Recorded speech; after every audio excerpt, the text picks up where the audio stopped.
not just something to celebrate, not just all-out celebration because of a famous pop star passed by, but really longing for him and the sadness that he's gone.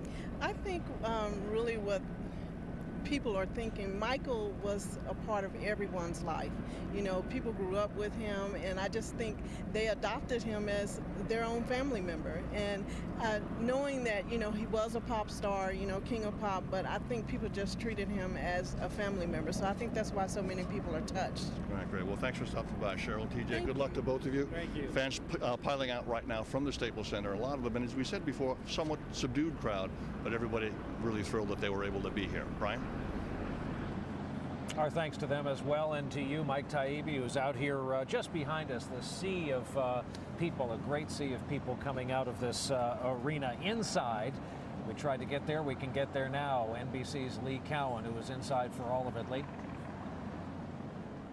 Brian, I think folks are just starting to file out now. You might be able to see behind me. The only thing left now on the stage is just a single mic with a spotlight on it all by itself on the stage. I think what was really struck the people here is sort of the roller coaster of emotions that this crowd went through. I mean, sometimes they were on their feet, they were clapping, they were singing along with the music, and then just a few moments later would be back in their chairs in a moment of silence, and then a couple moments after that they'd be laughing. I think that that moment with Magic Johnson talking about the Kentucky Fried Chicken and how much Michael Jackson loved that for dinner came at the perfect time, because it was a tough couple of moments there, and that hit the perfect note.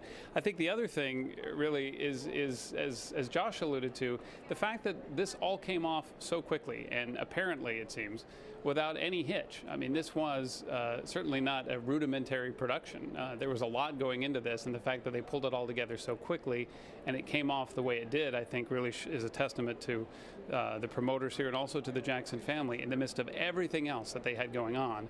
To be able to pull this kind of public memorial together is really a testament to them. Brian? Lee Cowan inside the Staples Center here in Los Angeles. And Lester, it was such an interesting point that Josh Mankiewicz raised. This had to just work. And it did. In the eyes of most watching, it was a dignified, well-organized show.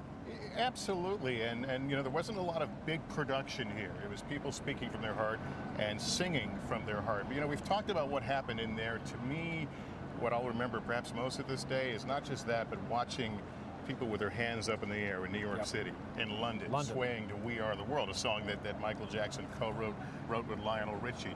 And you multiply that across what might have been happening in the 36 theaters around the country, other parts of the world where people were united in this moment to celebrate one life. There are very few people who will walk across this earth who will have that power, that magnetism, and draw that many people together.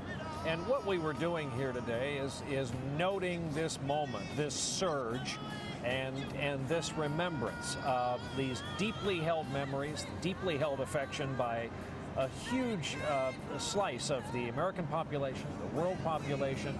You know, I just heard fire sirens go by. Life goes on. The crowd's coming out. The LAFD is responding to something nearby.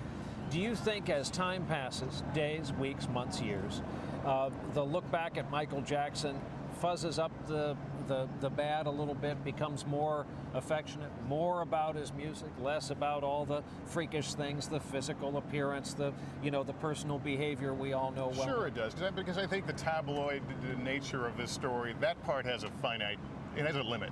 It will end, but the music goes on. Before Michael Jackson died, you go to a bar mitzvah, a wedding, any kind of party, and before long there comes a Michael Jackson record on. That's not going to stop, and that's what we'll remember. I think, the other things don't go away, but the coverage will settle down and the music lasts.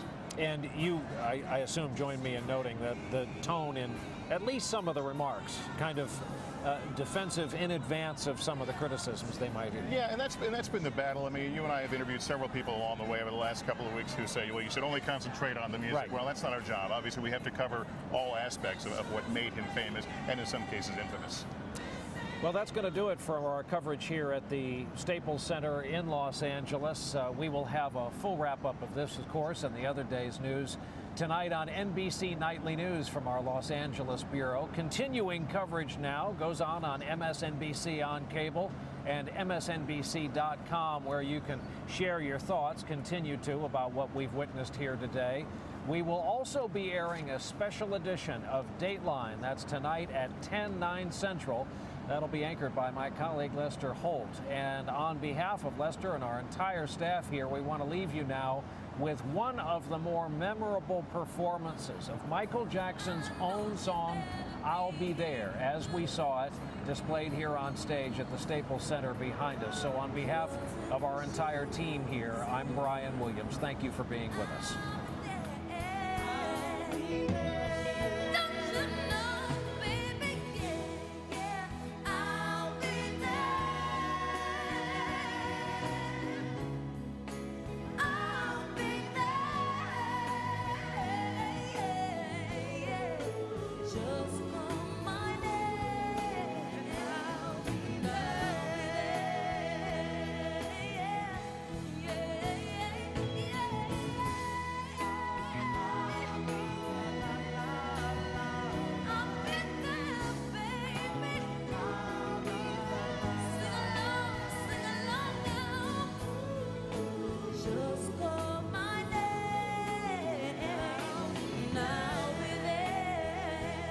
Just look over your shoulder.